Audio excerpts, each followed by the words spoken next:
Bismillahirrahmanirrahim.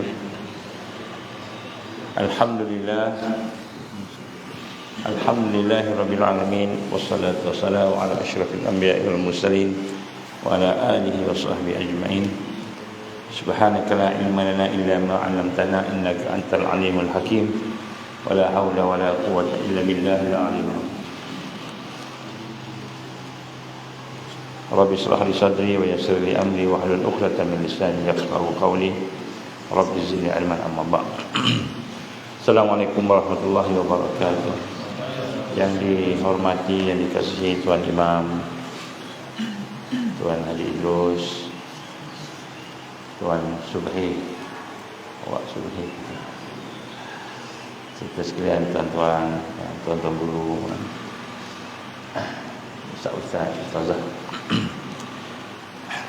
Assalamualaikum warahmatullahi wabarakatuh. Alhamdulillah, kita syukur pada Allah diberikan kesempatan pada pagi hari ini, hari yang ke-29 insya-Allah Ramadan, di tempat kita ini, dan kita ingin sama-sama mengucapkan dengan sepenuh hati kita dan syukur kepada Allah di atas kasih sayang Allah, diberikan keizinan untuk kita meneruskan, dan insya-Allah hari ini hari terakhir bagi mereka yang terlibat dengan i'tikaf di Masjid Bukit Tinggi, insya-Allah. Dan kita ingin mengucapkan jazakumullah khairan jazak kepada tuan rumah yang sudi bersama-sama dengan kami yang ada ini, insya-Allah. Mudah-mudahan Allah mengganjarkan ganjaran yang setinggi-tingginya lah kepada tuan rumah, dan mudah-mudahan program kita menjadi asbab barakah dan rahmat akan datang ke Bukit Tinggi, dan insya-Allah kepada tuan kita tanah, mudah-mudahan dapat hidayah. Allah berfirman dalam Al-Quran, A'udzubillahi minasyaitonir rajim, wa hadainahul najdain, wa hadainahul najdain, dan di hadapan kamu ada dua jalan. Dan dua jalan ini jadi maksudkan al-Islam wa ghairul Islam. Jadi depan kita ni ada dua je, al-Islam dan ghairul Islam, selain Islam. Kalau Islam yang Allah redha, yang Allah Subhanahu wa ta'ala terima, yang Allah iktiraf, dan inna dina indallah al-Islam, agama, din, kehidupan yang Allah terima, yang Allah iktiraf hanyalah Islam. Jadi yang lain daripada itu Allah tak iktiraf. Tak kiralah namanya apa, Milah Abraham ke, ataupun apa-apa sajalah. Jadi kita ingin melihat bila kita bersama Islam, maka Islam menolak jahiliyah. Jahiliyah ni ialah kegelapan yang terputus daripada Allah, apa sahaja. Maka al-haq akan menolak al-batil. Maka kita akan dapati akibat daripada itu sunnah yang berlangsung daripada awal penciptaan makhluk sampailah kepada hari ini, sampailah ke hari kiamat, sampailah hari bila al-haq dan batil sentiasa bertembung, tak sama. Dan kita melihat Rasul sallallahu alaihi wasallam telah berucap di hadapan para sahabat, kurang lebih 114,000 orang ahli jamaah haji dalam khutbah dia, hajjah wada', iaitu haji di mana yang terakhir Rasulullah SAW yang memberikan khutbahnya itu. Antaranya petikan dia, wahai manusia, sesungguhnya telah aku sampaikan kepada kamu, dan sesungguhnya aku telah tinggalkan kepada kamu sesuatu yang apabila kamu berpegang teguh kepadanya, pasti kamu tidak akan tersesat selama-lamanya. Jadi Nabi sebut dalam hadis perpisahan, khutbah perpisahan, khutbah yang terakhir sebelum Nabi meninggal dunia, wafat, haji, iaitu tentang bagaimana dia akan tinggalkan kepada umat ini ataupun kepada hamba Allah yang ada itu dua perkara yang mana tidak akan sesat selama-lamanya. yang jelas dan nyata, iaitu kitab Allah, Al-Quran dan sunnah Nabi sallallahu alaihi wasallam. Jadi Nabi bersabda, aku tinggalkan untuk kamu dalam hadis yang lain dua perkara yang kamu tidak akan sesat selama-lama kamu berpegang teguh dengan keduanya, iaitu kitab Allah wa sunnatun Nabi. Jadi sebab itulah tuan-tuan dan puan, apabila kita keluar daripada bulan Ramadan, terutamanya pada masa ini madrasah Ramadan, maka hendaklah kita sama-sama merasakan bahawa sesungguhnya kita akan diuji dengan lebih hebat lagi, dengan lebih kuat lagi. Kita akan diuji kurang-kurangnya 5 benda besar bila keluar. Yang pertama sekali, kita akan diuji dengan fitnah pemimpin, fitnah orang yang kita ikut, orang yang menjadi rujukan kita. Bagaimana yang digambarkan oleh Rasulullah sallallahu alaihi wasallam, innama akhafu ala ummati, yang lebih aku takut, yang lebih aku bimbang ke atas umat aku ini ialah a'immah al-immal mudillin, iaitu tokoh-tokoh pemimpin-pemimpin yang menyesatkan. Ini nombor satu. Jadi fitnah yang besar ialah apabila seseorang itu dia ada ketokohan, dia boleh bercakap, dia boleh mempengaruhi, dia boleh meyakinkan orang, kemudian kita mengikuti dia, tetapi dia menyesatkan. Ini satu benda yang kita nak kena tengok. Ini adalah merupakan fitnah yang besar. Dan Nabi sallallahu alaihi wasallam menggambarkan akan tiba pada satu masa, tahun-tahun penuh dengan kebohongan. Kita akan berhadapan dengan tahun yang banyak pembohongan. Yang tersebar tu rupanya benda yang bohong, tapi ramai yang terima, ramai yang ikut. Dan pada saat itu orang yang bohong dianggap jujur. Orang yang berbohong, dia kata itulah orang paling baik. Orang yang jujur dianggap bohong. Orang yang berkhianat dianggap amanah. Orang yang amanah dianggap pengkhianat. Maka ketika itu orang-orang Ruwaibidah berbicara. Maka sahabat bertanya, siapa mereka ni ya Rasulullah? Maka Nabi menggambarkan orang-orang yang bodoh, yang menguruskan urusan umum, itu pemimpin. Pemimpin yang diberikan amanah tapi khianat. Jadi orang-orang yang disebut sebagai orang yang bodoh oleh Rasul sallallahu alaihi wasallam. Jadi kita kena berfikirlah, berfikir. Kita taat kepada pemimpin, kita taat kepada orang yang kita rujuk tadi, selagi mana dia ikut Quran dan Sunnah. Dia tak bertentangan je, terus kita reserve, terus kita reject, tak boleh. Kalau dia ajak kepada ma'ruf, kita ikutlah, ada yang baik. Kalau dia ajak kepada tak baik, kita jangan ikut. Ini adalah pesan Nabi sallallahu alaihi wasallam. Jadi begitu juga di dalam konteks pemimpin itu ialah ulama. Ulama bersama juga. Ulama ni dan orang yang ada ilmu, Ulama ni orang-orang yang diberikan oleh Allah cahaya ilmu. Dia boleh bercakap tentang Islam, dia faham Islam. Tetapi kita melihat apa yang digambarkan oleh Rasulullah sallallahu alaihi wasallam, ingatlah seburuk-buruk, sejelek-jelek, sehina-hina keburukan adalah keburukan ulama. Jadi ulama ni kalau dia buruk, dia hina, dia yang paling buruk sekali. Dan sebaik-baik kebaikan, semulia-mulia kebaikan adalah kebaikan ulama. Sebaik-baik kebaikan ulama. Jadi ulama ni, orang yang ilmu ni, kalau dia baik, alhamdulillah, itulah sebaik-baik kebaikan. Peganglah dia, ikutlah dia. Tapi kalau dia buruk, itulah seburuk-buruknya keburukan. Ini Nabi gambarkan dalam hadisnya, diriwayatkan oleh Ad-Darimi. Jadi sebab itulah hakikat ulama ini, dia akan menjadi kebaikan sekiranya dia membawa kepada kebaikan iaitu dia tidak membawa kepada dunia. Dan salah satu hadis Nabi yang lain, Nabi menggambarkan kepada kita, ulama adalah kepercayaan Rasul sallallahu alaihi wasallam selama mereka tidak bergaul dengan penguasa dan tidak asyik dengan dunia. Jadi ulama kalau dia terikat dengan penguasa, jadi susah.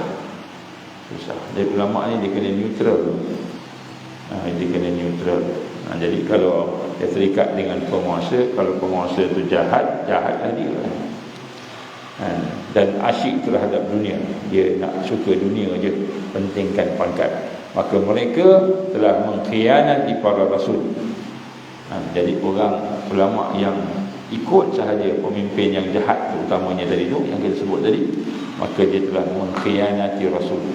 Sebenarnya ulama ni adalah pemegang amanah rasul. Kerana itu jauhilah mereka. Ini perintah Nabi, jauhilah mereka. Jauhi bukan tinggalkan, jauhi. Maknanya kita boleh minta, kita pujuk dia, ajak dia. Kadang-kadang dia terkeliru, maklumlah baru dapat jusa, baru dapat jusa, jadi terkeliru. Jadi kita bagilah peringatan sikit supaya jusa tu tidak mengelirkan hati dia, mata dia. Sabda Rasul sallallahu alaihi wasallam ni hadis yang lain, janganlah kamu semua duduk semajlis dengan sebarang ulama. Jangan duduk kepada majlis dengan sebarang ulama. Nampak dia janggut panjang, nampak dia pandai cakap, nampak dia serban besar, nampak dia jubah cantik, kita terus kata dia ulama. Jangan duduk dengan sebarang ulama kecuali ulama yang mengajak 5 perkara. Kalau ada 5 perkara ni, baru kita bersama dengan dia. Apa dia? Ini Nabi sebut kepada kita, iaitu yang membawa daripada keraguan kepada keyakinan. Yang pertama, yang membawa ragu-ragu kita tentang Allah, tentang kitab, tentang akhirat, kepada al-iman, al-yakin. Yang pertama, ulama yang menghidupkan iman, yang menghidupkan iman, yang mentauhidkan Allah. Yang mentauhidkan Allah. Kalau dia mengajak kita mentauhidkan yang lain daripada Allah, jangan. Nabi kata jangan duduk dalam majlis dia, nanti kita rosak. Jadi yang mentauhidkan Allah, yang menimbulkan keyakinan.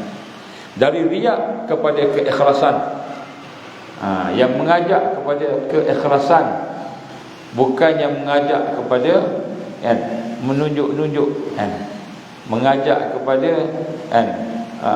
ganjaran manusia. Riya ni maknanya kita buat sesuatu, kita nak manusia nilai kita, bagi sesuatu kat kita, ujian ke, duit ke, apa. Jadi nak sebut sini, kalau diajak kepada dunia, maka jangan. Jangan. Kecuali mengajak pada keikhlasan. Macam mana nak tahu orang tu ikhlas? Susah kan? Ikhlas ni bukan dekat luar, dia dekat dalam, bukan ada dekat luar. Ikhlas ni cahaya yang Allah bagi anugerah kepada seseorang. Cahaya yang kita nampak dalam percakapan dia, perbuatan dia, akhlak dia, kita nampak.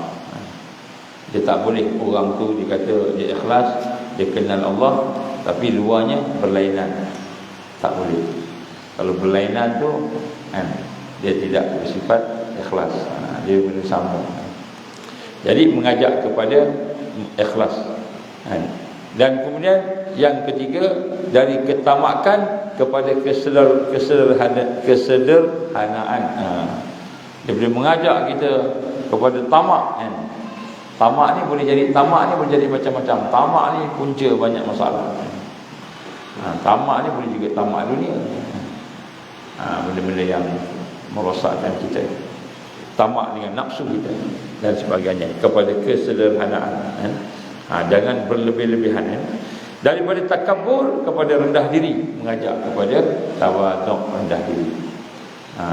Sebab ada dalam hadis yang lain, saya tak jumpa kat sini hadisnya, saya ada terbaca di mana Nabi gambarkan Di akhir zaman ada orang alim yang suka, yang berbangga dengan ramainya pengikut dia.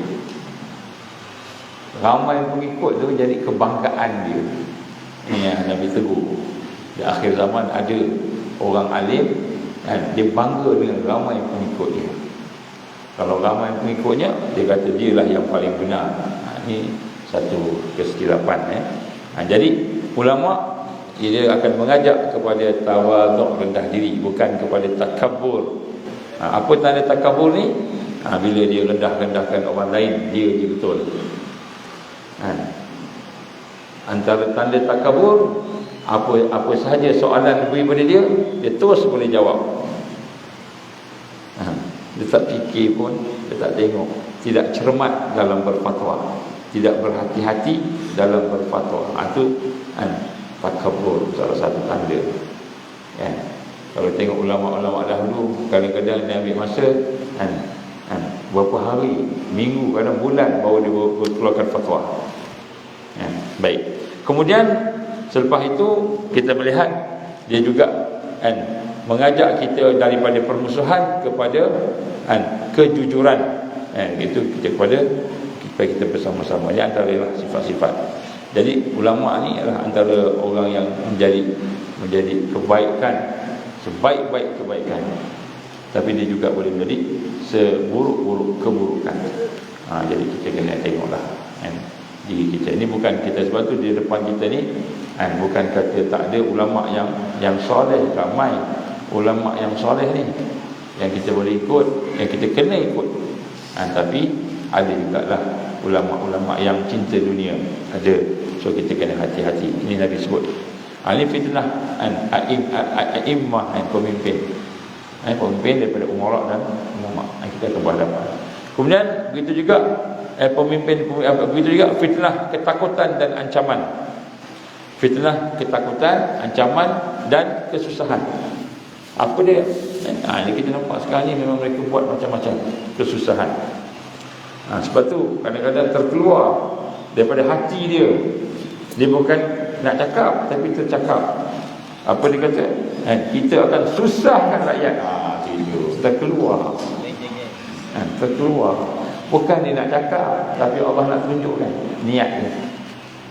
Ada tak orang yang suka susahkan orang? Kalau pun orang tu salah, kita bimbing dia. Tak, kita ajar dia, elok bimbing, bagi tunjuk ajar, bagi nasihat. Kalau salah, paling kuat pun setelah dibimbing, kita hukum dia, tapi bukan susahkan. Malahan ada hadis Nabi supaya kita menolak pemimpin yang menyusahkan rakyat. Malahan bukan pemimpin macam saya juga sebut imam pun, kalau makmum tak suka, kena turun kasi imam, kasi orang yang suka. Tapi imam kita alhamdulillah ada orang suka. Imam kita orang suka, saya suka. Sebab tu dia suruh jadi imam, tak nak bagi dia. Suara dia sedap, Quran dia sedap. Ustaz, saya nak tanya. Ya, betul. Di Malaysia ni, orangnya pun selalu masuk dalam TV. Di PhD, tapi melarang orang ramai baca takdir. Dan dia melarang juga adakan majlis maulid Nabi. Adakah orang ini dikira ulama? Allah. Saya kena ambil sebulan nak jawab. Adakah PhD itu dikira ulama? Adakah PhD dikira ulama? Ini satu soalan yang datang daripada seorang doktor PhD juga. Jadi kalau kita tahu PhD ni apa, selain daripada maknanya penyakit hasad dengki, PhD ni dalam agama Islam. Dalam agama Islam. Jadi adakah PhD dalam agama Islam dikatakan ulama? Baik. Selain daripada PhD ni penyakit hasad dengki, makna dia. Selain daripada itu, PhD juga adalah merupakan mereka yang study, yang kaji pada bahagian-bahagian tertentu. Kalau tengok tesis dia tu, kita tahu. Kadang-kadang tesis dia fokus pada satu subjek, satu perkara je kan. dalam sampai 1000 muka surat satu perkara, maka dia pun jadi PhD. Itu paling tinggi lah tu dia kata. Jadi tak sama dengan Islamic punya PhD. PhD dalam Islam bukan pada kertas yang dihantar. Tak maaf no? Saya bukan nak kritik PhD, kita tak sebut definisi PhD. Seorang PhD dia akan ada tajuk, mula-mula dia akan tajuk. Apa tajuk dia? Ini budaya ilmu yang ada di universiti. Apa dia tajuk dia? Okey, ada panggil problem statement, kenyataan masalah. Jadi kita kena bagi tajuk pada supervisor, tajuk yang kita nak kaji. Maka dia pun bagi satu tajuk, disebut pernyataan masalah, problem statement. Kemudian daripada problem statement tu dia pun kaji, dapatkan fakta, dapatkan data sebagainya, dia buat analisa, buat kesimpulan. Kalau kesimpulan tu menyumbang pada sains, menyumbang pada ilmu yang baru, orang tak pernah buat, baru dinamakan PhD bahagian tersebut. Kalau dia cerita pasal wanita yang berkaitan haid tentunya, ataupun wanita fiqh tu, itu je lah yang dia pandai, hak lain belum tahu. Itu je. Itu satu. Jadi PhD bukanlah dia mengetahui seluruhnya. Kadang-kadang dia belajar hadis, dia tengok hadis saja. Fiqh dia tak tahu. Tapi bila dia kata fiqh pula dah berluar bidang. Dari sebab tu kita nampak banyak keaiban orang yang bergelar PhD bila dia rasa itulah ilmu dia yang paling tinggi. Orang lain tak ada doktor, dia ada doktor. Ini keaiban, aib. Dia berbangga dengan apa yang ada kat dia, sedangkan bukan pun bidang dia cakap tersebut, contohlah. Jadi itu PhD satu. Kalau kita lihat, saya bagi satu contoh. Ni di UAE, contoh di UAE lagi ya. Ada kawan saya seorang pensyarah bahagian pengajar Islam. Pengajar Islam. Dia mengajar apa tu? Habis tu ada seorang pelajar daripada luar negara, tak payah sebut negara mana, dia kata apa? Dia ni dapat C. Saya pernah sebut contoh. Kemudian bila dapat C, marahlah dia. Dia kata saya boleh jawab semua soalan, kenapa dapat C? Kemudian dia tunjuk kertas dia kan. Dia tengok kertas tu, ni betul, kenapa markah tak penuh kan? Contoh Jadi doktor tu kata, profesor tu kata, saya tak boleh bagi awak lebih daripada C. C ni pun nasib baik. Kenapa? Sebab student saya semua mesti sembahyang on time, ataupun sembahyang 5 waktu sehari semalam, 5 waktu bukan 4 waktu, dan sembahyang majoritinya dalam surau berjamaah. Saya pergi ke tempat kamu, satu waktu pun saya tak nampak kamu sembahyang. Saya pergi ke dalam hostel kamu, tanya kawan-kawan kiri kanan jiran kamu ni, kamu orang tak sembahyang. Tapi kamu nak dapat A. Tak maaf, saya tak boleh bagi A, dia kata begitu. Oh marah. Profesor, tak betul, saya jawab soalan semua tepat. Maka pergi mengadu ke rektor. Rektor ni apa? Guru besar lah kat universiti. Bukan dekan, rektor. Dekan ni ke fakulti, rektor kan. Jadi jumpa rektor kata, tak boleh ni, panggillah profesor tersebut. Dia komplain, ni pelajar antarabangsa ni, melibatkan hubungan luar negara ni, OIC sebagainya kan. Jadi panggil pelajar. Prof kata, dia kata, saya ni Allah amanahkan untuk mengajar. Jadi saya mengajar, saya tengok pelajar-pelajar saya, kenal seorang-seorang pelajar saya. Yang paling penting nombor satu setelah syahadah, mereka tengok sembahyang dia lulus tak lulus. Sembahyang lulus tak lulus. Yang ini sembahyang tak lulus, tak sembahyang. Jadi macam mana saya nak bagi A kat dia? Saya tak boleh bagi A. Kemudian orang tu kata, saya dah study siang malam pagi petang, saya boleh jawab semua soalan dengan baik sebagainya. Jadi rektor jadi orang tengah kan, dia pun jadi keluar kabut. Macam mana nak buat? Akhirnya rektor kata dengan pensyarah tu, kamu kena bagi A kat dia sebab dia memang layak A. Waktu kata pensyarah tersebut, kalau saya pun berada kat tempat tu, saya kata, minta maaf kalau tuan nak bagi, Prof nak bagi, Prof bagi, saya tak nak bagi, dan Prof jawab depan Allah. Itulah jawapannya. Jadi PhD ni dia sekadar tulis tesis, semayang belum tahu. Dia cakap fiqh, tapi dan bagi fatwa, takwa belum tahu. Fatwa mungkin boleh bagi, takwa belum tahu. Jadi ada fatwa yang tak ada takwa. Ada fatwa yang tidak ada wara'. Yang wara' ni maknanya dia berhati-hati, cermat, tengok. Dia tak cakap je kita ikut jumhur, bukan macam itu. Senang kita ikut jumhur. Dan jumhur kata macam itulah. Saya bagi satu contoh. Satu ketika berlaku, ada seorang tu bertanya soalan, Ustaz, boleh tak, ini doktor ni, boleh tak kita makan makanan yang ada DNA babi? DNA babi.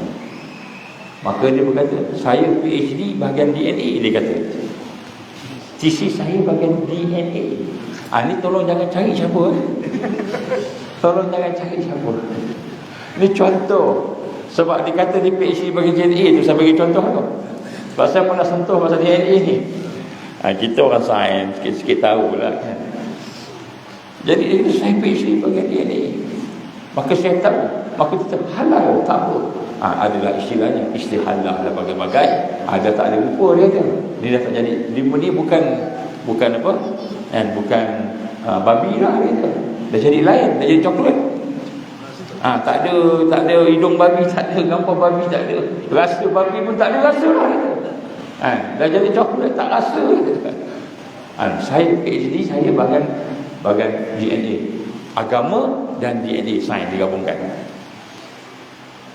Bila saya cek balik, rupa-rupanya kat mana dia study DNA ni, dia ambil data daripada China, dia pergi ke China.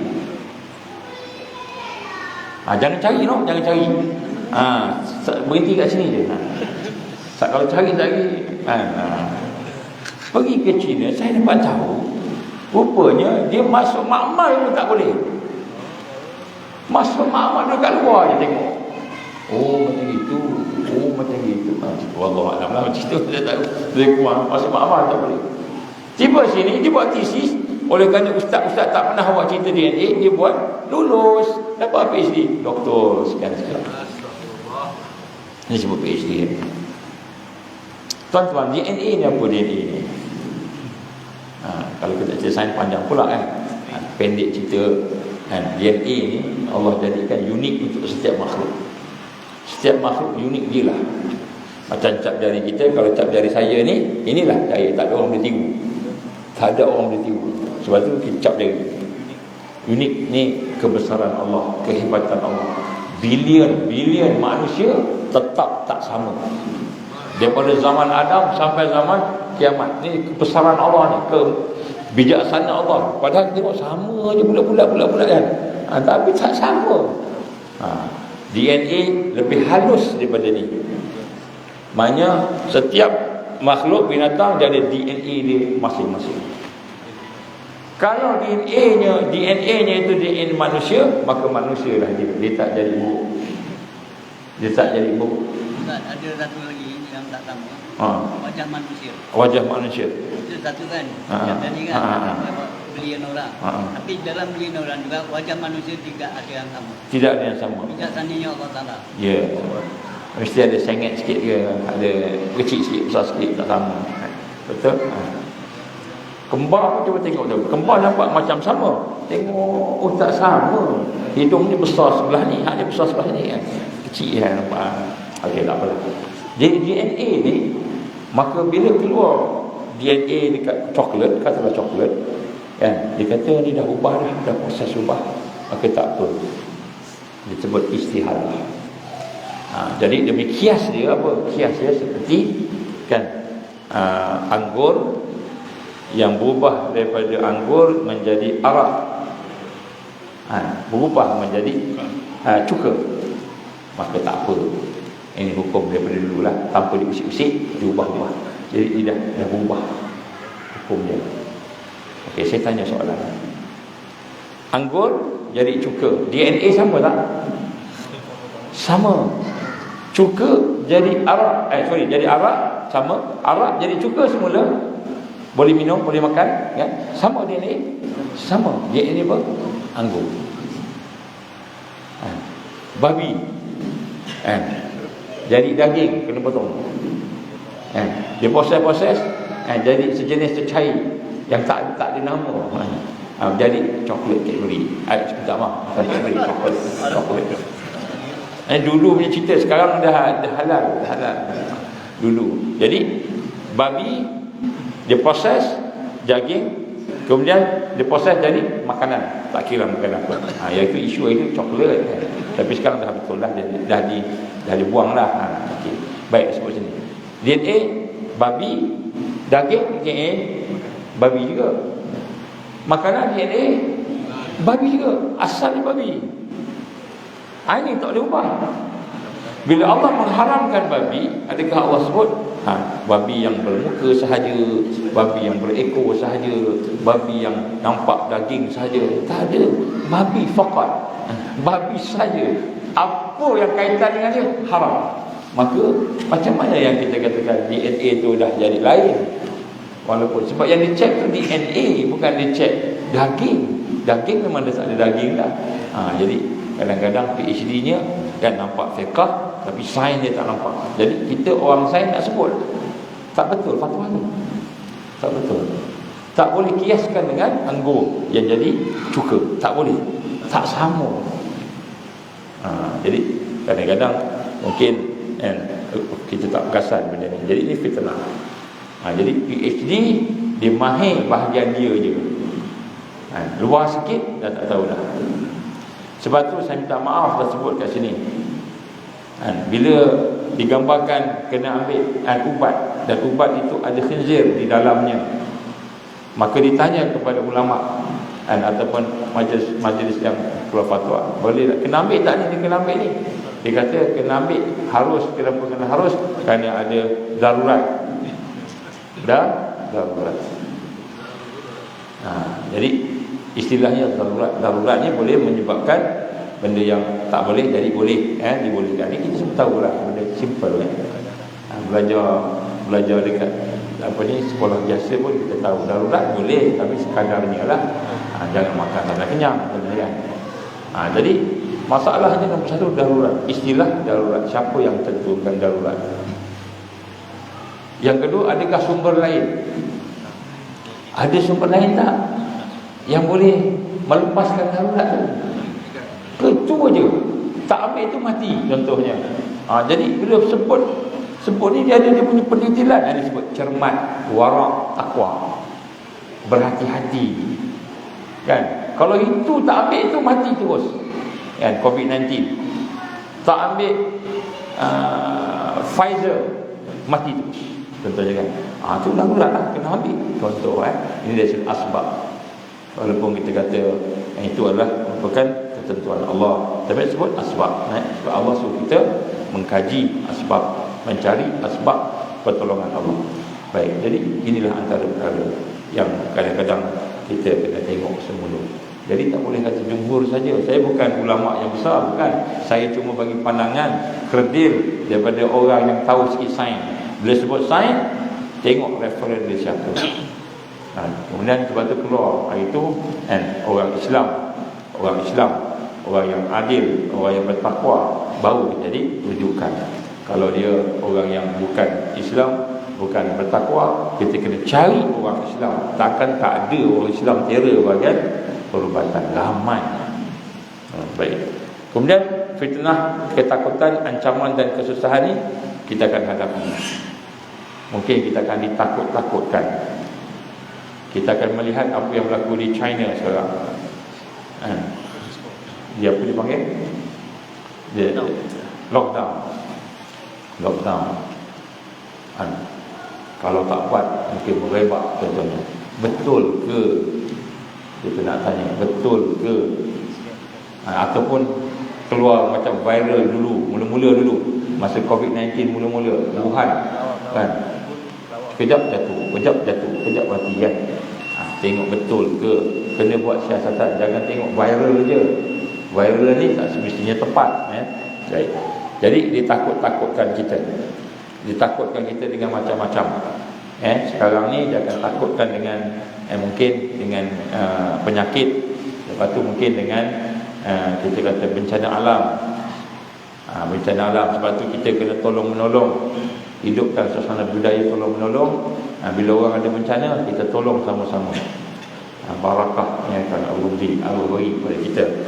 Baik, itu contohlah. Kemudian fitnah perpecahan. Ini yang kita nak sebut sikit pada pagi ini. Perpecahan, fitnah kesesatan, boikot, fitnah sehingga terpaksa lari dari pelarian.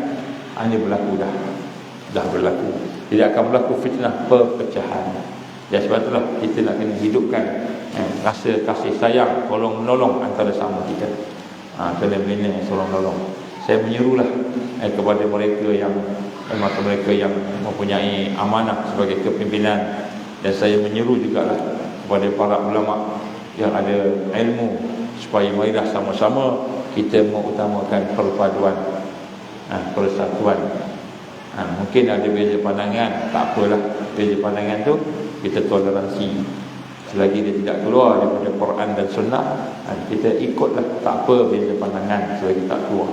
Maka kita kena jaga supaya tidak berpecah, kerana dia akan pecahkan kita. Kekalahan Melaka pun sebab ada perpecahan dalaman, bermula sikit, lepas tu dia belut. Jadi kita lihat di sini akan berlaku perpecahan.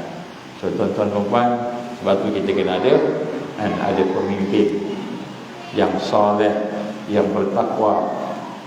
Jadi kita nak dekat pilihan raya ni, salah satu perkara yang kita nak tekankan di sini, pemimpin-pemimpin, janganlah kita hanya tengok parti saja.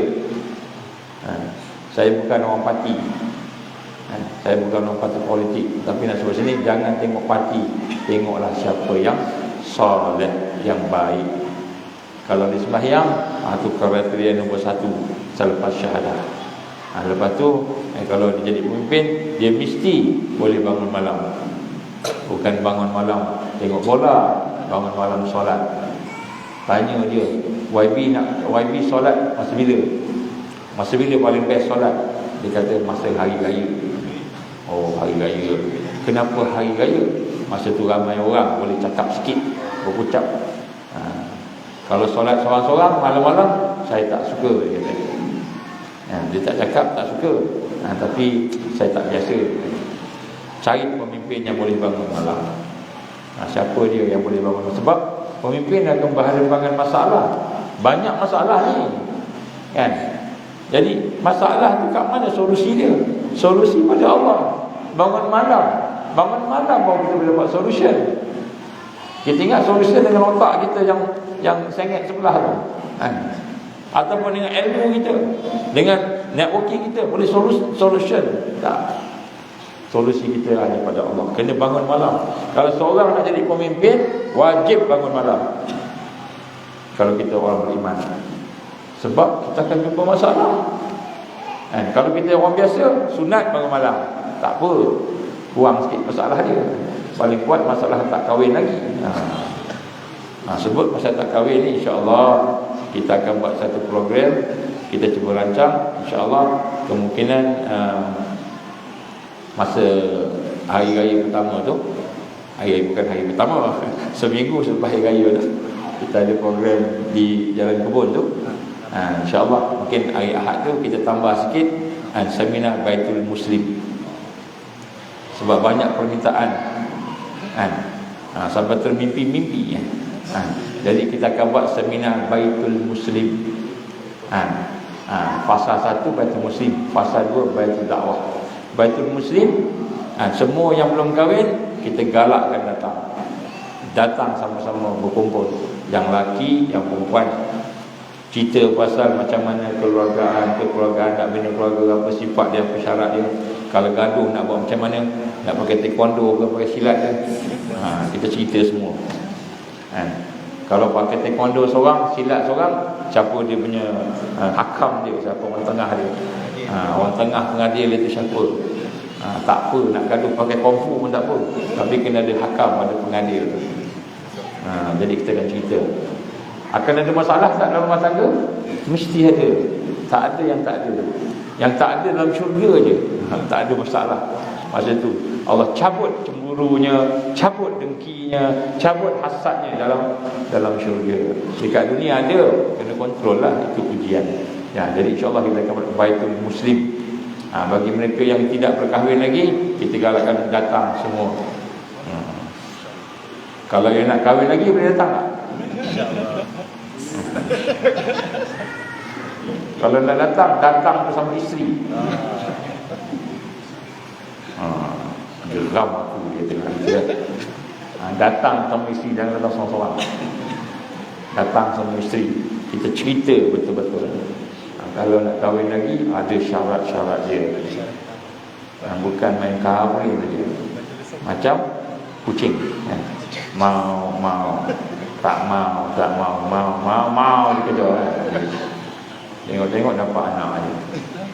Itu kucing orang Islam. Sebab Allah izin ada masalah dari sudut wanita, ada masalah. Jadi bukanlah nak menakutkan kaum ibu dah. Kalau suami tak layak, that's it. Kalau layak, kena melalui proses-proses tertentu. Tak tanya. Doktor nak tanya. Doktor ni tanya dia jawapan. Syahadatnya seseorang tu, dua syahadat tu. Syahadat. Apabila masuk parti politik yang anti-Islam, Allahu Akbar. adakah terbatal syahadatnya? Allah. Seperti yang tersedia. Ini nak kena setahun ni baru jawab. Soalan profesor. Lama yang masuk DAP. Jadi soalan. Oleh kerana dia soal, saya tak pasal cakap kan. Saya cakap soalannya, jawapan belum tahu. Soalan daripada doktor kita, yang juga merupakan orang lama antara pengasas Parti PAS. Dr. Burhanuddin dengan dia ni kancing sangat.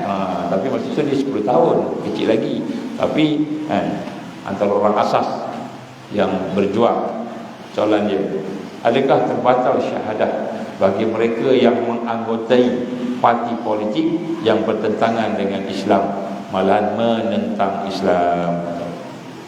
Wah, boleh jawab tapi jadi elok kita bagi pada mufti jawab. Mufti jawab. Adakah terbatal? Sekiranya dia yakin bahawa ada sistem lain yang lebih daripada Islam, batal syahadah. Dia kata kita kena ikut sistem lain daripada Islam.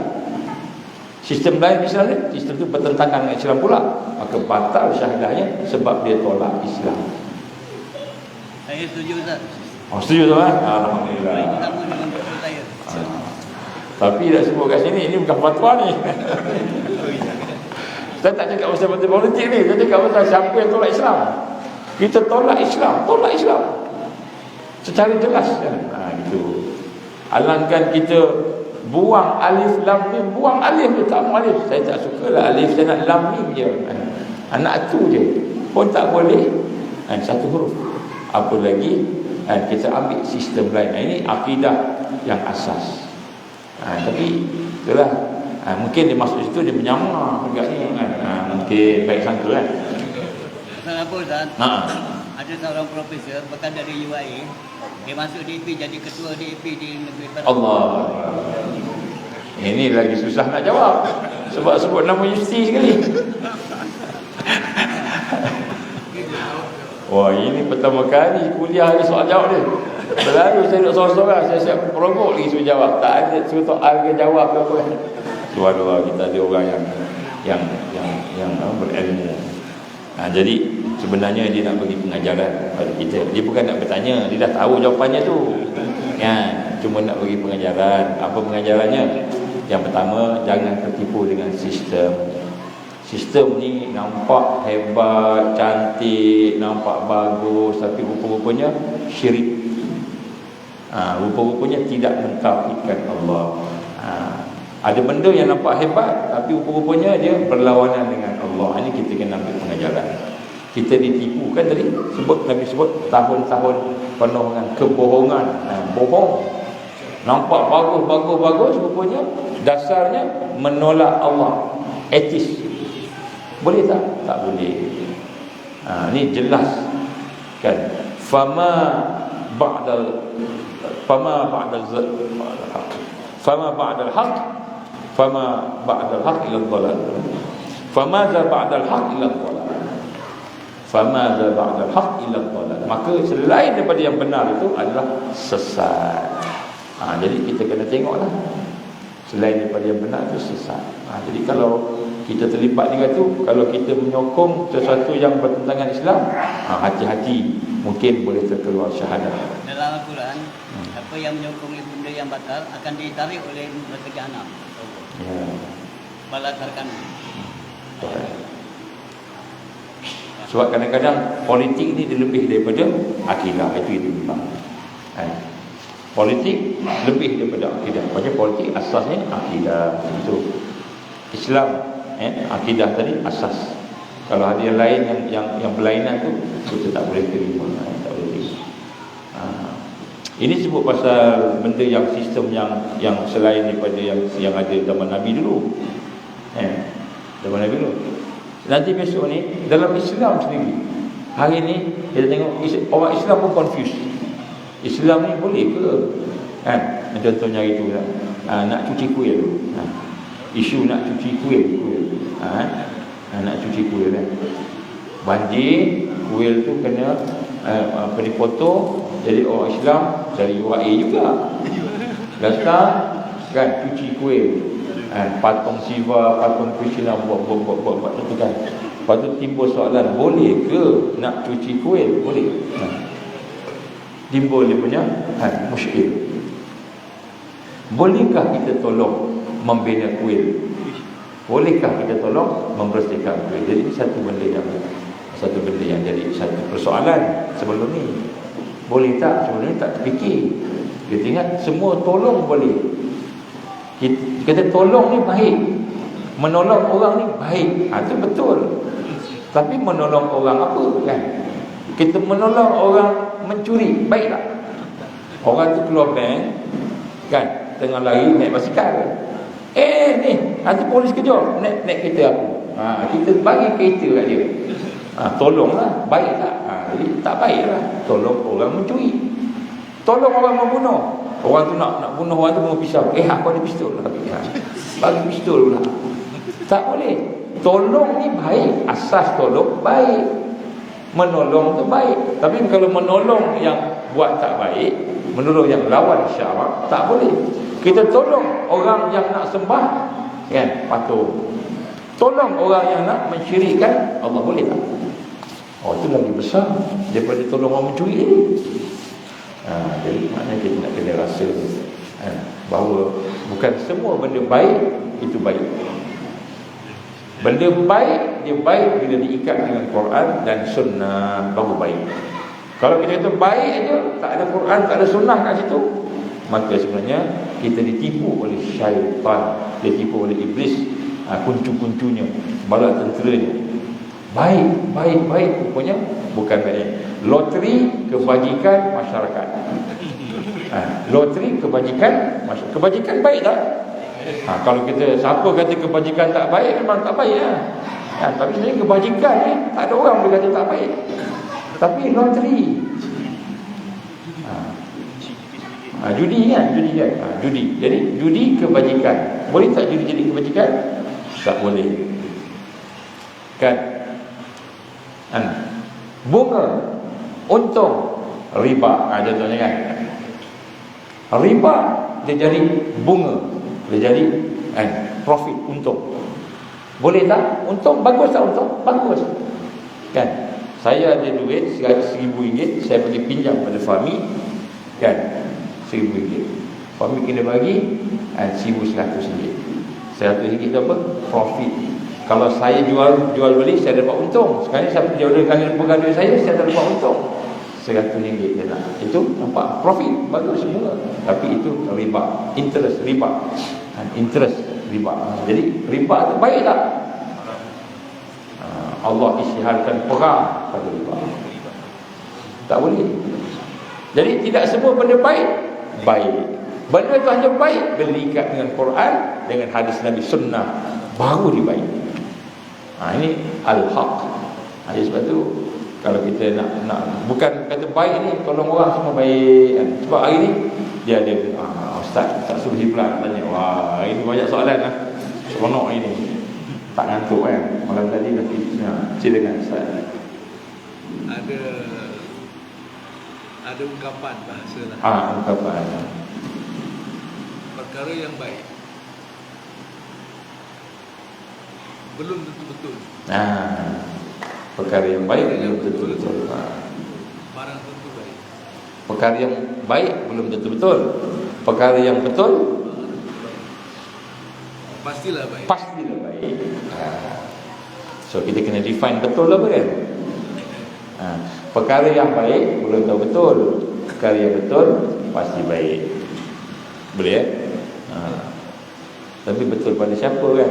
Betul pada Quran dan Sunnah. Betul tu? Sahih. Contoh. Yang betul kan hanya Allah Rasul sahaja. Ya, al-haq. Famaza ba'da al-haq la dhalal. Baik. Al-ikhlas, as-sidq. Ikhlas ni ikhlas kita tahu murni, bersih. Sidq ni apa? Benar, jujur. Ikhlas, semua yang ikhlas tak semestinya sidq. Tetapi semua yang sidq pasti ikhlas. Nampak Kita kata saya ikhlas tapi belum tahu saya benar. Kat luarnya nampak ikhlas tapi dalam tu belum tahu. Saya baik tu kan. Tapi kalau benar, dalam dan luar sama. Jadi sebab tu istilah-istilah yang digunakan oleh contohnya dibandingkan kita kena bersatu, berpadu pada kebaikan, berpadu pada kebaikan. Maka kebaikan tu kita kena define semula kebaikan. Dia kata dosa paling besar ini akan datang tak lama ini. Ini fatwa. Dosa paling besar bila kita berpecah belah. Bila kita berpecah belah itulah dosa paling besar. Ataupun dosa bila kita berpecah belah. Dosa bila kita tidak berkasih sayang sesama kita, menyebabkan kita bergaduh. Dan contoh, itu dosa paling besar. Dalam Islam, dosa paling besar syirik pada Allah. Dosa paling besar syirik. Tapi dia tukar dosa paling besar berpecah belah.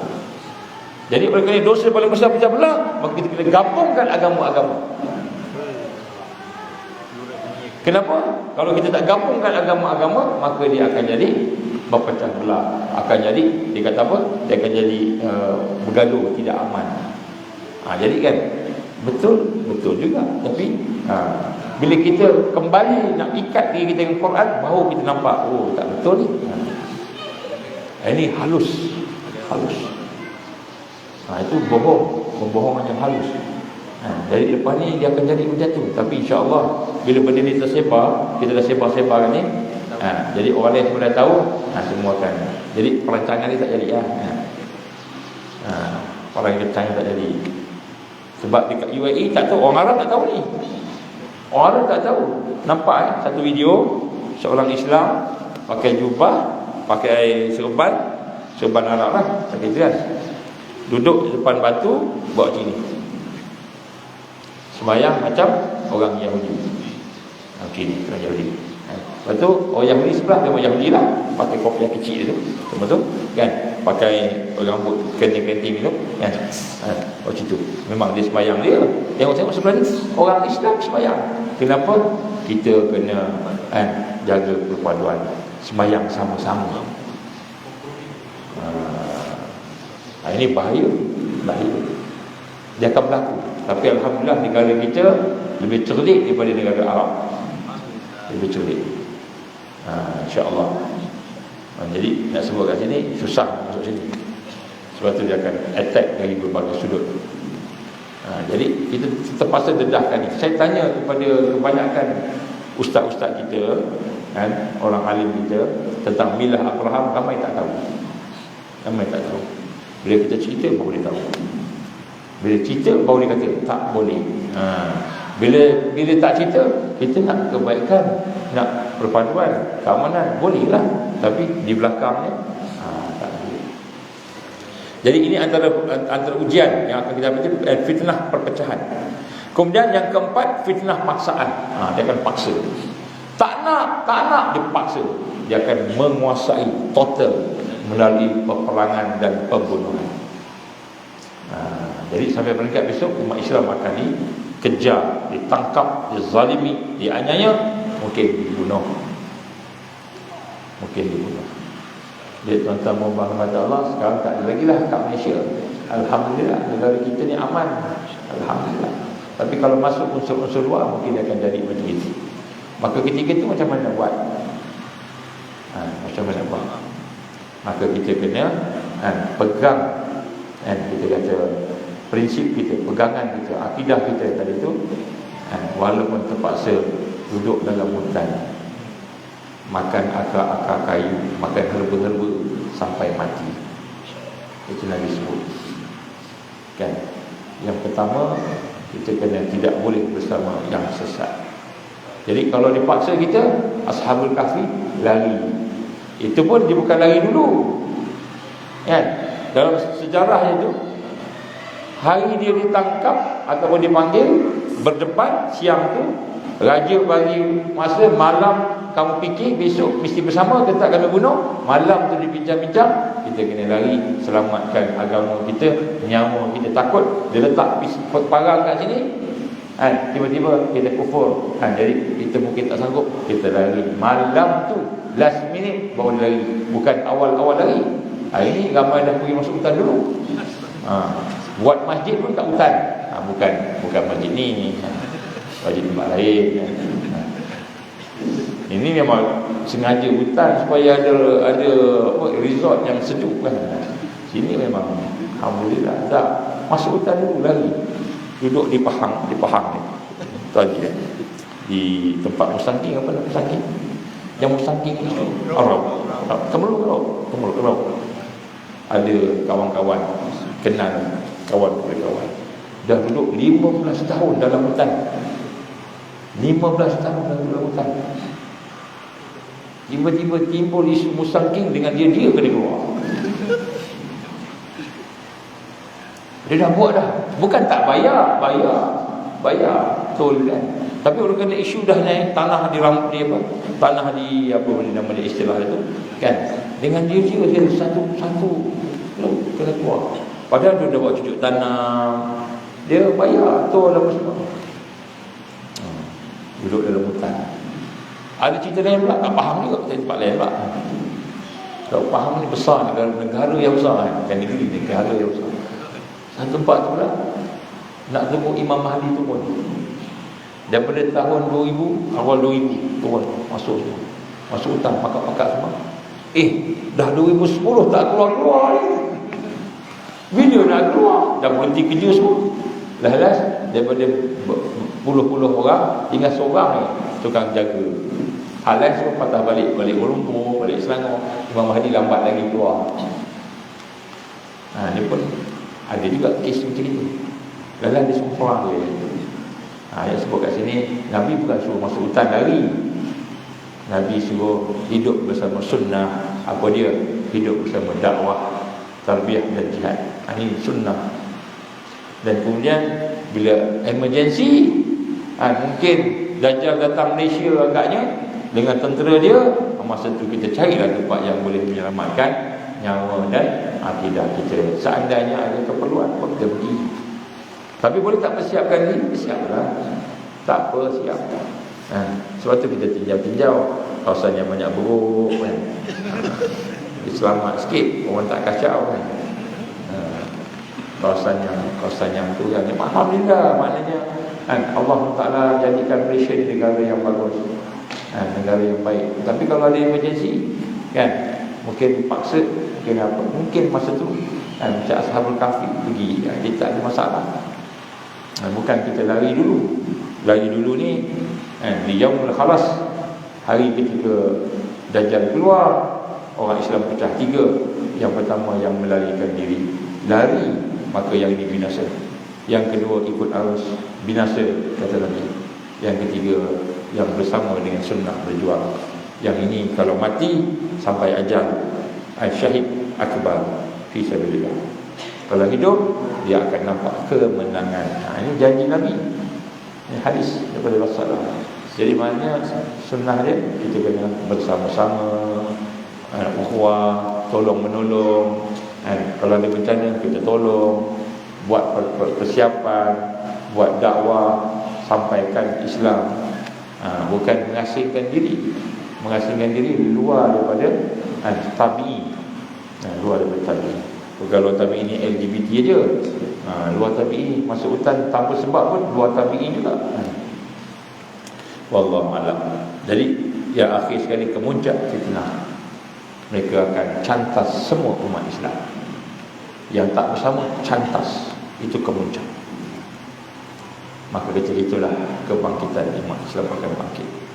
Setelah kita dipecah-pecahkan, setelah kita dirobek-robekkan kekuatan, akhirnya kita akan dihancurkan. Ini kemuncak fitnah. Dipanggil totalitarian, dipanggil diktator yang 100% habis dihabiskan. Maka apa akan berlaku? InsyaAllah umat Islam ketika itu akan bersatu dan bangkit. Tapi tak semualah. Yang ikut arus pun ramai juga yang bangkit. Dan yang sedikit itulah yang akan menang. Sedikit yang bangkit pecah 3 pula. Ini kata Nabi SAW hadis lain. Sedikit yang bangkit ni, katalah inilah anak bangkit ni kan, yang tak tidur ni, pecah 3. Yang pertama, ia akan lari, takut lari. Bila Dajjal keluar, Dajjal lari, berpatah, berpaling daripada perjuangan. Yang ini Allah tak ampunkan sampai bila-bila. Yang kedua, yang syahid sampai ajal, syahid mati. Yang ketiga, ialah yang sedikit. Inilah yang diberikan kemenangan oleh Allah. So orang Islam, yang orang beriman, yang berjuang pecah 3. 2 Allah terima, 1 Allah tak terima. Jadi sebab tu kita kena kuatkan iman kita. Jangan kita ingat kita datang ni dah settle dah. Oh aku dah okey dah ni, semalam dah nangis-nangis lah. Okey lah. Rupanya tengok cerita Hindustan pun nangis juga. Tengok cerita Korea nangis juga. Dekat apa masjid nangis juga. Dia tengok cerita Korea nangis. Rupanya hati kita ni berbolak balik. Dia boleh nangis semua benda. All rounder dia. Jadi rupa kita tak proses lagi, hati kita tak bersih lagi. Kita kena tingkatkan, tarbiyahkan, bersihkan, tazkiyah nafsu kita. Kita kena bersih, tingkatkan satu-satu. Akhirnya Allah bagi kemenangan. Jadi sebab tu kita tak nak penumpang. Penumpang ni apa? Orang yang ikut. Kita nak semuanya pendukung. Pendukung apa? Pendukung perjuangan. Tak nak penumpang. Sebab penumpang ni dia boleh jatuh dan boleh lari. Kita nak orang yang bersama-sama. Macam kita nak minta lah, kalau boleh sebelum balik kita cuba bersihkan kawasan masjid ni. Kesian kat Pak Subhi kita, kat sahabat-sahabat kita, kita ramai-ramai ni kutip soal sikit, bersih lah insyaAllah. Saya nak cadangkan siapa yang pakar bagian bilik air, tengok bilik air tu, cuba fikir apa nak tambah. Kalau tempat gantung baju tak ada, pergi kedai beli tempat gantung baju. Nak mandi susah, tak ada tempat gantung. Cari tempat gantung. Kita komplitkanlah, lengkapkan. Mudah-mudahan jadi amal jariah kita pada masjid, insyaAllah. Jadi nak sebut kat sini, kita kena bersama-sama tolong menolong dan meningkatkan diri kita.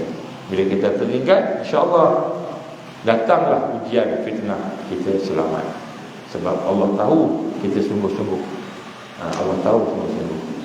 Saya tengok malam semalam, tidurnya lewat, borak macam-macam. Tapi semalam tidurnya awal, kurang borak. Alhamdulillah. Peningkatan. Malam sebelumnya saya nak tidur kan, terang lagi, cerah lagi. Kita dah tutup dah pun masih lagi ni kan. Tak apa, saya pun tidur lagi kan. Tak boleh tidur sini kan. Lepas tu malam semalam alhamdulillah saya tak tidur lagi, dah tidur lah semua. Allah. Peningkatan lah ni. Kan, kemudian sembahyang pun sama. Kan, makin khusyuk nampak. Dengar je khusyuk sampai dengar. Ini peningkatan. Jadi kita nak istiqamah. Balik ni jangan larut dengan cerita Khalizah pula. Habis kita. Cindai, habis hilang mulai kita. Quran hilang. Kena dengan maharaja lawak, hilang Quran. Jadi kita tengok balik lah, supaya kita boleh istiqamah. Sebab apa? Ujiannya masih besar, masih banyak dan dekat. Saya sebut di sini kajian kita menunjukkan 2024, 2025 macam ni. Maknanya nak bernafas pun susah. Kalau air tu dah naik pas 2024, 2025. Sebahagian orang dah tenggelam. Kita mungkin dah faham. Sebab kita ada kawan-kawan yang tolong-menolong, kita mungkin faham 2024, 2025. Ini kajian kita. Jadi maknanya kita kena tingkatkan diri kita. Sebab tu kita mantapkan syahadah kita. Kalau boleh kita dapatkan syahadah kita tu, kita tahu rukun-rukun dia apa, kita amalkan syarat sah syahadah, mentauhidkan Allah, mengenal Allah. Kita kena betul-betul kenal Allah ni, sampai doa kita tu mustajab. Maksudnya Allah sayang kat kita.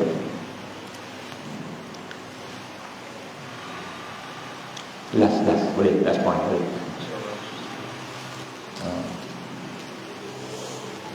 Tiga jenis manusia yang Allah akan mustajabkan doa, dan kita amat perlukan pertolongan Allah, iaitu mereka yang akan mendapat ma'unah dan mendapat karamah.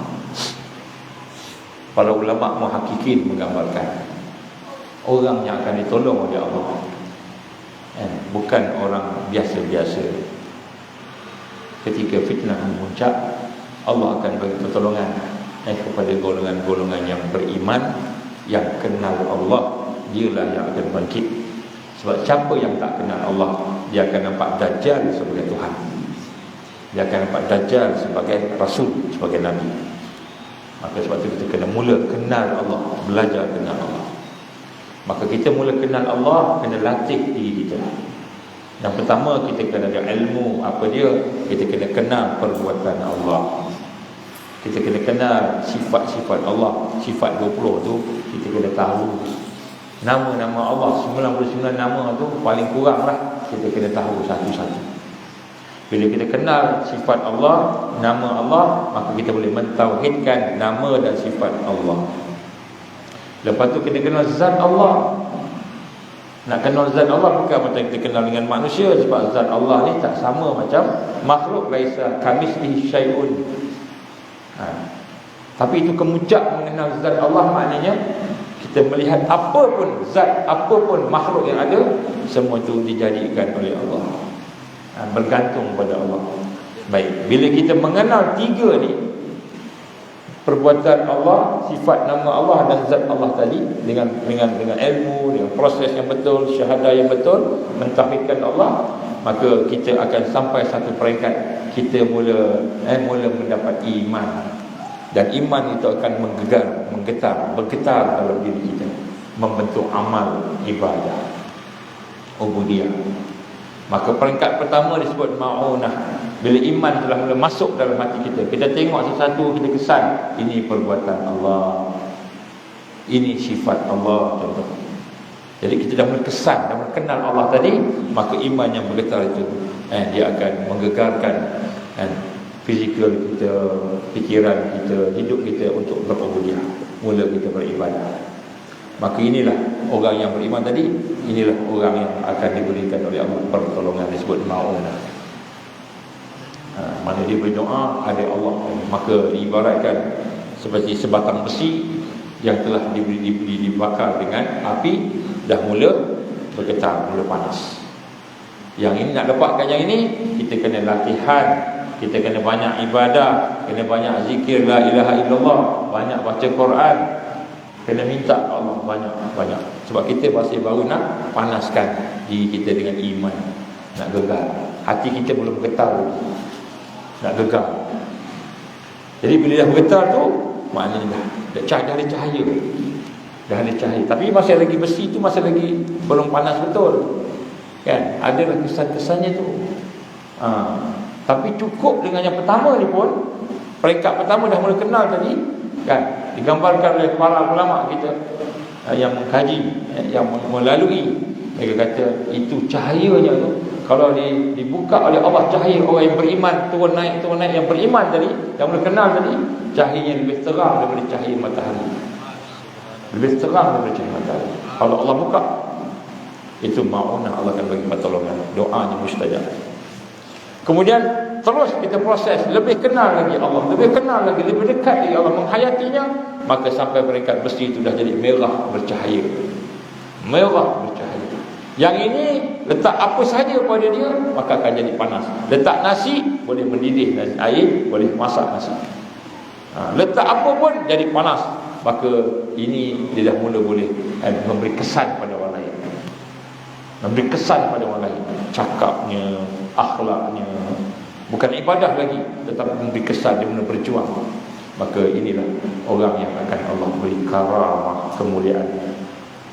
Ma'unah tadi tu dah dia mencari adat dah tu. Dah mencari adat ni dah boleh keluar daripada adat kebiasaan Ma'unah tu.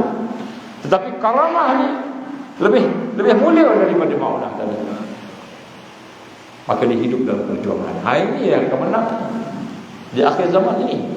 Nak lawan Dajjal dengan sihirnya, dengan sainsnya ni. Jadi besi yang telah panas, dah warna merah, warna api. Tapi masih lagi besi lagi. Yang ini letak apa pun terbakar. Dengan iman tadi, bersama dia pun dia dah rasa. Kemudian peringkat yang ketiga dipanggil khusus. Kalau dia kemuliaan yang khusus, karamah khusus dipanggil, iaitu yang ini besi itu bila dah dibakar, dia pun lebur. Dia lebur, dia cair, dan dia dah bersama dengan api yang membakar dia. Dah tak dapat beza dah, mana satu api, mana satu besi. Api itu, dia telah lebur diri dia dengan sifat Allah, perbuatan Allah, zat Allah. Maka yang ini Allah SWT muliakan dia paling tinggi sekali. Jadi kita nak bayangkan, nak kenal Allah itu bukan setakat tahu nama, tapi sampai peringkat dia leburkan diri kita. Diri kita ni lebur daripada nama Allah. Dah tak nampak dah kita, walaupun kita ada. Kita adalah sebab Allah jadikan kita. Kita ni makhluk, tapi dah tak rasa dah kita ada. Yang ada hanyalah Allah.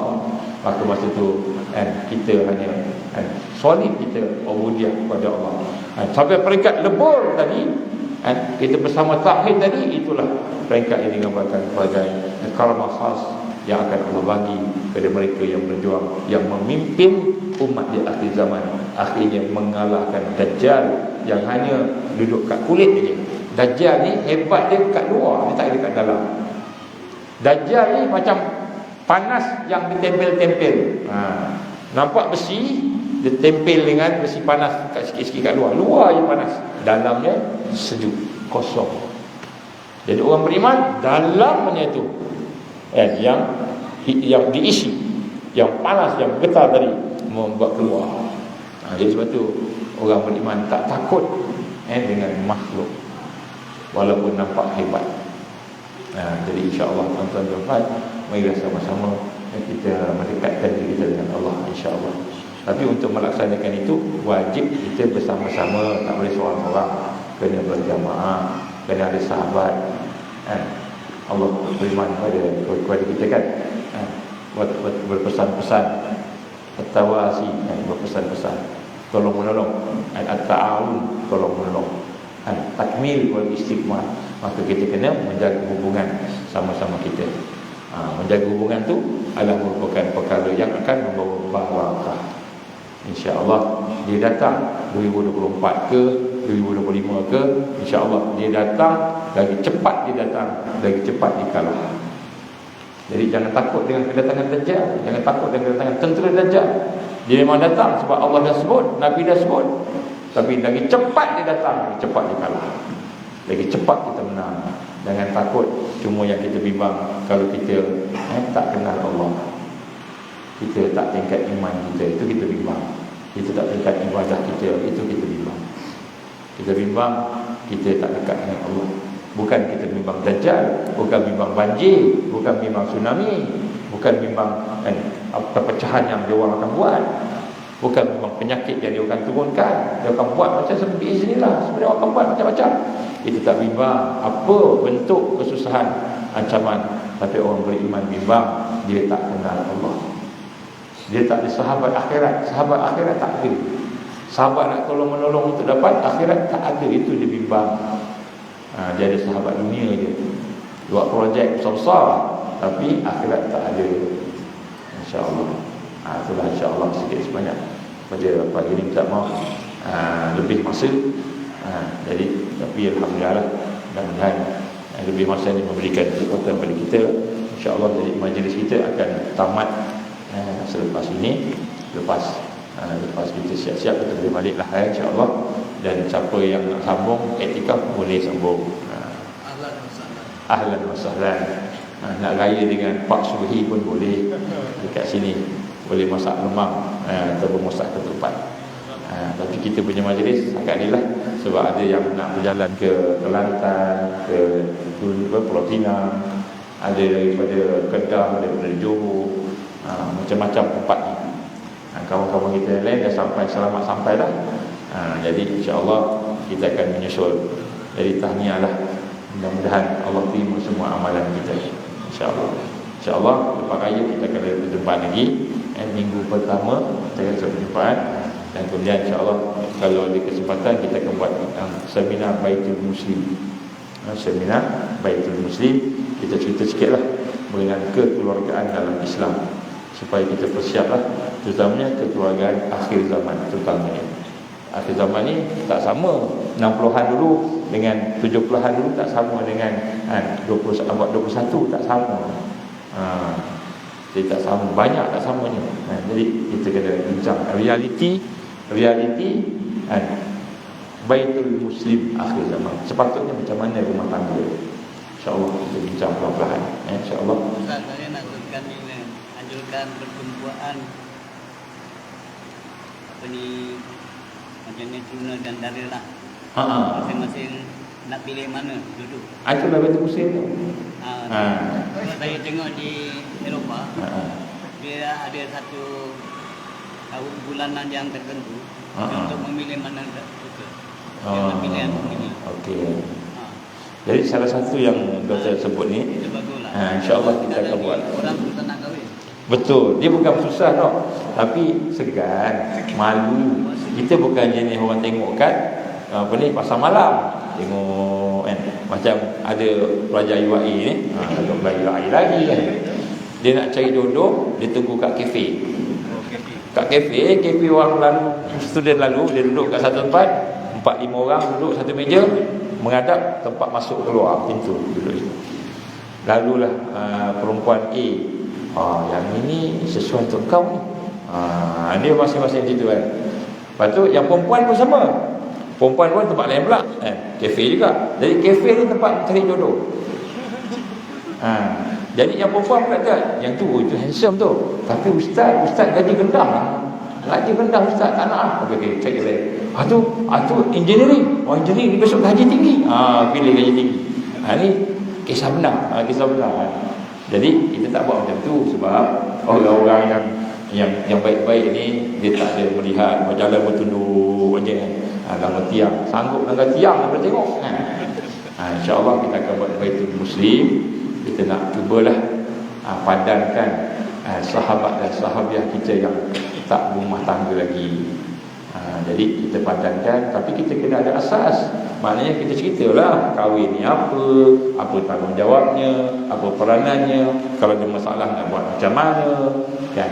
Jadi kita bincang benda yang asas takwa, asas agama takwa tu. Mudah-mudahan rumah tangga tu jadi rumah tangga yang sempurna. Mudah-mudahan begitu, insyaAllah kita akan buat. Sebab tu kita ada biodata. Kalau doktor nak tengok boleh kita. Sama.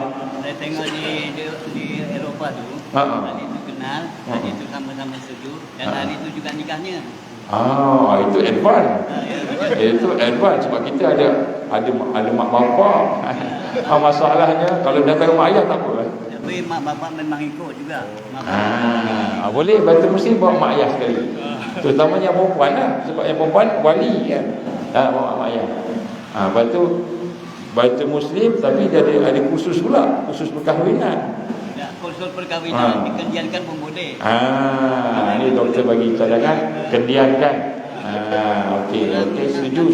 Saya setuju. Zaman Rasulullah SAW. Nabi jodohkan Rasulullah jodohkan itu jam juga. Itu jam.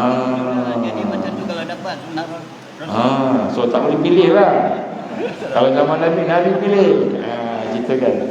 Okey, kamu dengan kamu. Setuju? Tengok, setuju. Nikah terus. Next. Salah apa Ustaz? Kalau bincang-bincang makan masa lama. Betul. Lagi tak jadi. Sebab tu saya nak buat minggu yang pertama hari raya. Sebab ada sahabat-sahabat kita yang minta hajat sangat.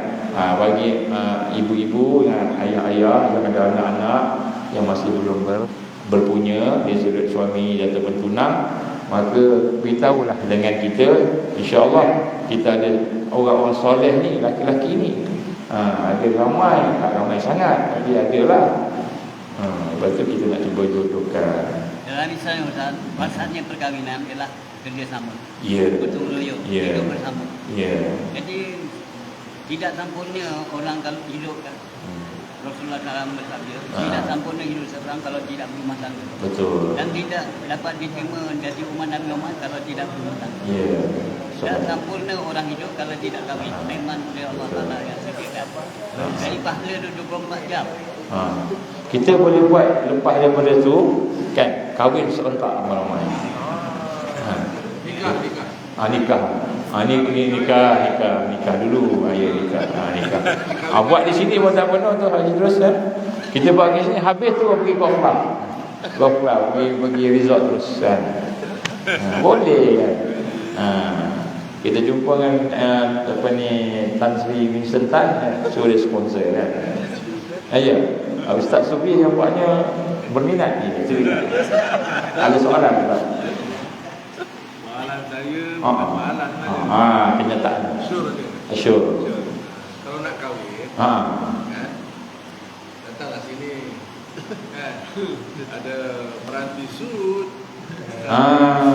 Jadi Tapi kalau nak nikah, buat satu majlis yang sama. Majlisnya? Satu majlis lah. Satu majlis.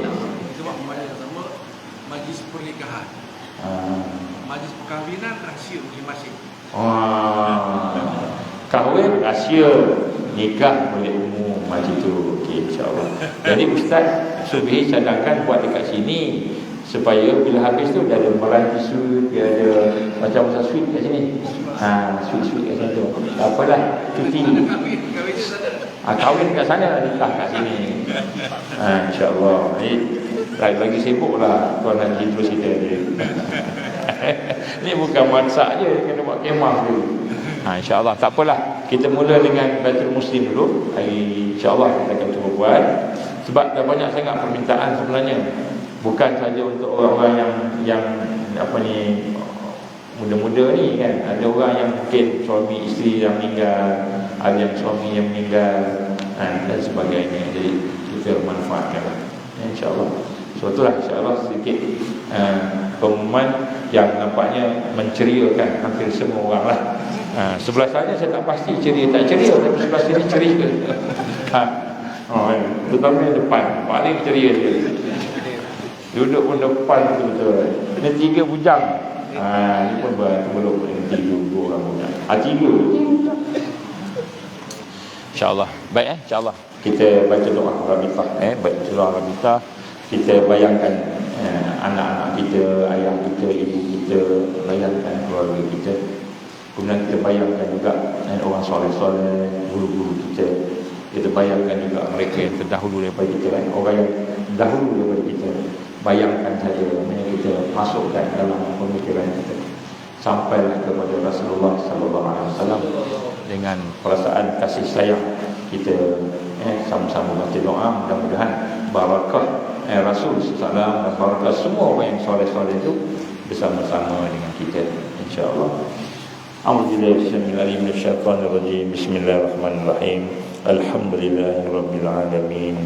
Wassalatu wassalamu ala asyrafil anbiya'i wal mursalin wa ala alihi wa sahbihi ajma'in. Allahumma innaka ta'lam anna hadhihi al-qulub qad ijtama'at ala mahabbatik wa taqat ala ta'atik wa tawahadat ala da'watik wa ta'ahadat ala nusrati syariatik fawasik Allahumma rabitataha wa adimuddaha wa ahliha subulaha wa mla'aha binurika alladhi la yakhlu wa syrah subulaha bifaidil iman bik وجميل التوكل عليك وأهلها بمعرفتك وأمثال مشات في سبيل يا الله إنك نعم المولى ونعم النصير. اللهم إنا نسألك لسانا رثيبا بذكرك وقلبا مفعوما بشكرك وبدنا هينا لينا بطاعتك. اللهم إنا نسألك إيمانا كاملا ونسألك قلبا خاشعا ونسألك علما نافعا ونسألك يقينا صادقا ونسألك دينا قيما ونسألك العافية من كل بلية ونسألك تمام الغنى عن الناس وهب لنا حقيقة الإيمان بك حتى لا نخاف ولا نرجو غيرك ولا نعبد شيئا سواك واجعل يدك مبسوطة علينا وعلى أهلنا وأولادنا ومن معنا برحمتك ولا تكلنا إلى أنفسنا طرفة عين ولا أقل من ذلك يا نعم المجيب. Ya Allah, ampunikanlah dosa-dosa kami, ampunikanlah dosa kedua ibu bapa kami, ampunikanlah dosa sekalian saudara-saudara kami, ampunikanlah dosa sekalian anak-anak kami. Berilah kepada kami kekuatan dan hidayah, petunjuk-Mu, rahmat-Mu, barakah-Mu, ma'unah dan karamah-Mu ya Allah. Bantulah kami dalam perjuangan ini untuk istiqamah hingga akhir hayat kami. Ya Allah, ya Rahman, ya Rahim. Berilah kepada kami bantuan untuk mengenali realiti jahiliyah, realiti musuh yang sentiasa mengancam kami. Dengan pengetahuan itu ya Allah, mudah-mudahan kami diberikan Engkau kekuatan untuk menangani segala cabaran-cabaran yang berkenaan ya Allah. Ya Allah, ya Rahman, ya Rahim. Jadikanlah kami hamba-hamba-Mu yang sentiasa berada di atas jalan yang lurus. Ya Allah, ya Hayyu ya Qayyum, birahmatika nasta'is. Ya Allah, ya Hayyu ya Qayyum, birahmatika nasta'is. Ya Allah, ya Hayyu ya Qayyum, birahmatika nasta'is. Allahumma ij'alna minal mu'minina haqqan. Allahumma ij'alna minal muttaqina haqqan. Allahumma ij'alna minal muhsinina haqqan. Allahumma ij'alna minal muqarrabin. Allahumma ij'alna minal 'arifin. Allahumma ij'alna minal wasilin. Allahumma ij'alna minal muhibbin. Allahumma ij'alna minas siddiqin wa syuhada'i was salihin. Allahumma ij'alna minal mahdiin. Allahumma inna na'udzu bika min 'adzabi jahannam. Allahumma inna na'udzu bika min 'adzabil qabr. Allahumma inna na'udzu bika min fitnatil mahya wal mamat. Allahumma inna na'udzu bika min fitnatil masiihid dajjal. Allahumma inna na'udzu bika minal ma'sam wal maghrib. ربنا لا تزغ قلوبنا بعد إذ هديتنا وهب لنا من لدنك رحمة إنك أنت الوهاب. ربنا ظلمنا أنفسنا وإن لم تغفر لنا وترحمنا لنكونن من الخاسرين.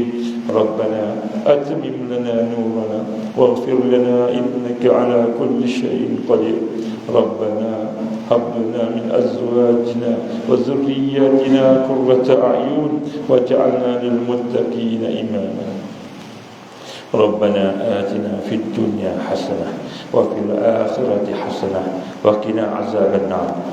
ربنا تقبل دعاءنا إنك أنت السميع العليم وتب علينا يا الله إنك أنت التواب الرحيم.